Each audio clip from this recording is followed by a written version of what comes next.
Hotori, our time-stopping mommy, is finally here. Imagine you're fighting enemies so fast you can barely react, then boom! That's exactly what Hotori brings to the table. She isn't just another DPS character, she can literally stop time. In this video, I'm going to tell you why Hotori might be one of the best DPSs in the game, how her time-stopping ability works, and why you should definitely be paying attention to her. My name is Yomi and this is going to be the full guide on our time-stopping diva, Hotori. So let's start out with Hotori's basic attack. So Hotori's basic attack is going to be called the Misty Moon style, and she can perform up to 5 consecutive attacks dealing cosmic damage. The next thing she has on her basic attack is going to be called the non-closed timepiece. So the non-closed timepiece is basically this thing over here. So when Hotori switch in, the pointer actually rotates its pointer slowly clockwise over time. So right now, of course, the bar is full, but when you first switch Hotori in, the bar would actually be over at the bottom. So basically, by just having Hotori on the field,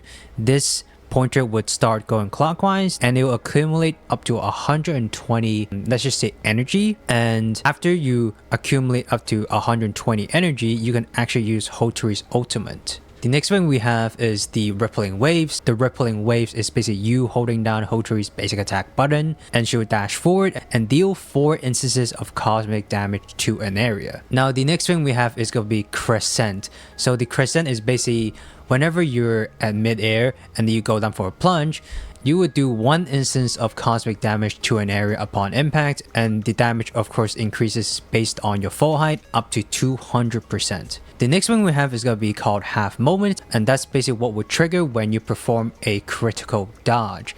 Basically, Hotori raises the umbrella to counterattack your opponent instantly and dealing 1 instance of cosmic damage and reducing their break bar. Now let's get to Hotori's skill. So Hotori's skill is going to be called Present Replay. And this is going to allow Hotori to spend 60 non-closed timepiece energy to cast Present Replay. Now the 60 energy is going to be at the middle moon right here, so that's going to be 60 energy.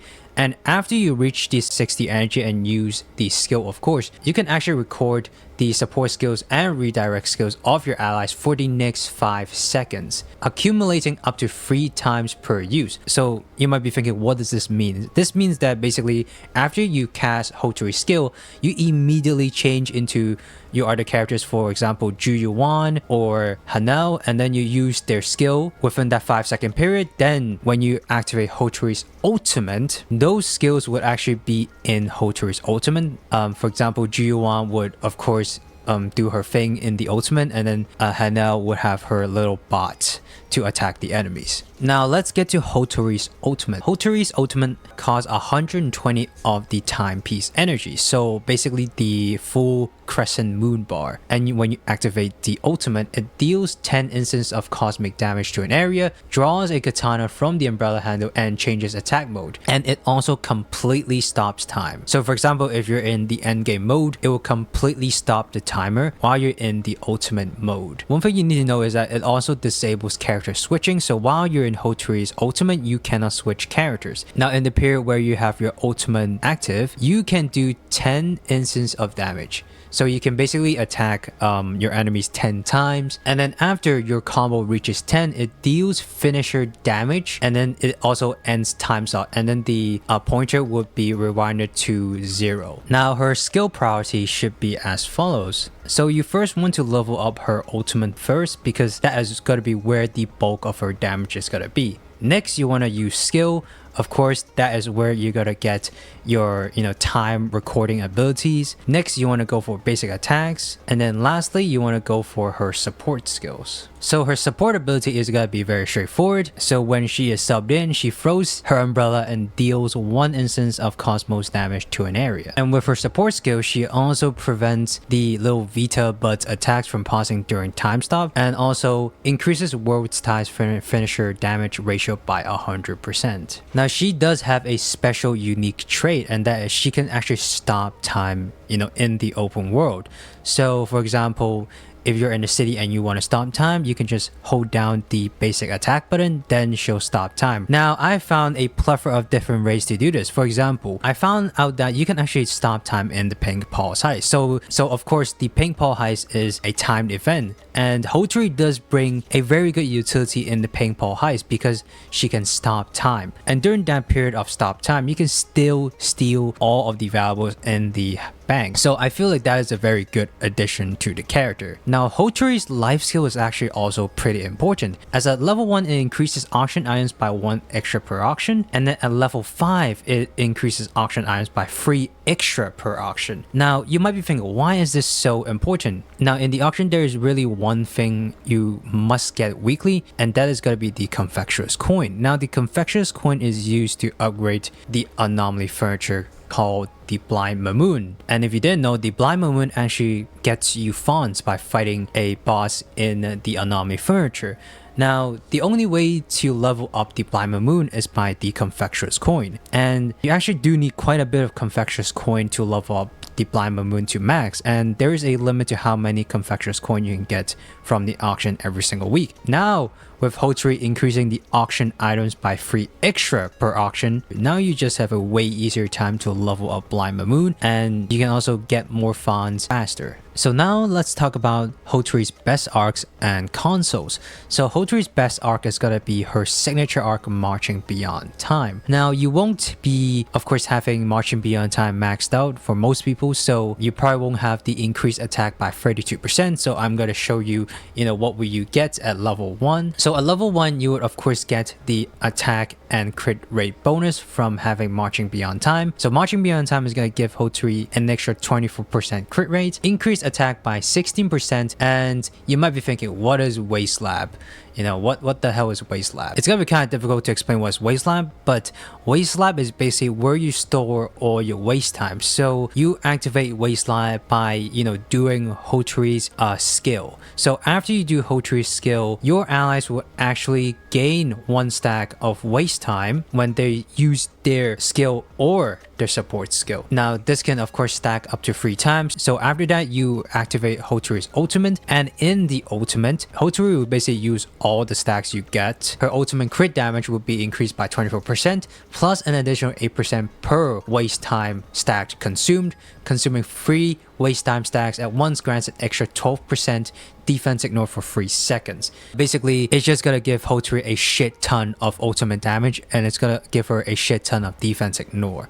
Now, if you don't want to summon for Hotori's signature arc, you can actually also go for the Forgotten. So the Forgotten is just an easy to explain fucking arc. Holy shit, the waste time thing really fucked me up, but it's gonna be just an 20% increase in attack when your HP is above 50%, and it will increase your defense by 20% when your HP is below 50%. Now, for the consoles, Hotori actually increases cosmo damage bonus by 10% for each type 3 module equipped. Now, you won't be able to, of course, equip type 3 modules for every single slot, but try to equip as much type 3 modules as possible. Now, her main stat is going to be either crit rate or crit damage, and her sub attributes are mainly wanting to be attack percentage, crit rate, and also crit damage, because she is a DPS. And that of course also goes to her modules as well, and mainly she wants attack, damage, crit rate, and attack percentage. Now, how much you actually want to invest in our time-stopping mommy? We're here to find out. So Hotori's Awakening 1, Flourish. It increases Hotori's damage during time stop by 12% for each recorded support skill or redirect skill. So I feel like this is very good because you can basically save this up throughout the whatever fight you have, and that 5 seconds you can actually record quite a little bit of your ally support and redirect skills. The next one is going to be Distant Memories.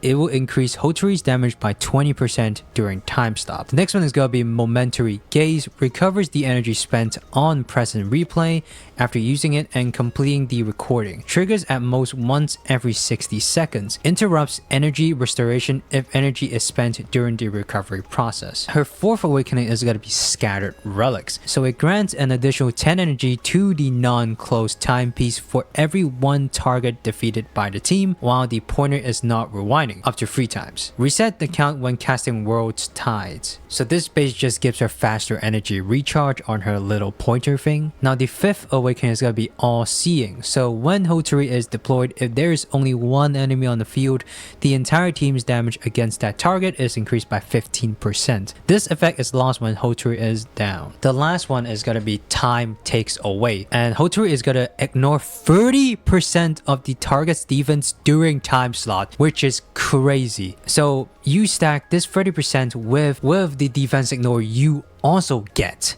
from having marching beyond the time arc, and it is gonna be hell for the enemies. Now I would recommend Awaken level 1, Awaken level 6, and also Awaken level 4, as Awaken level 4 gives you a little quality of life update, helps you recharge your energy faster. Level 1 gives you a lot more damage during time stop, and level 6 of course amazing amount of defense ignore, as you would just be thrashing the enemies if you have this awakening unlocked. Now let's get to the team compositions for Hotori. So the best team right now for Hotori is gonna be a team consisting of Nanali, Juyuan, Hotori of course, and Zero. Now I understand that this team is going to be a little bit hard to get, as Nanali and Hotori are both limited banner characters, so I'm going to show you a couple of more options for other people. So Hotori of course could be also used on a Remora team with Heifor, and if you don't have Heifor, you can of course replace Heifor with, you know,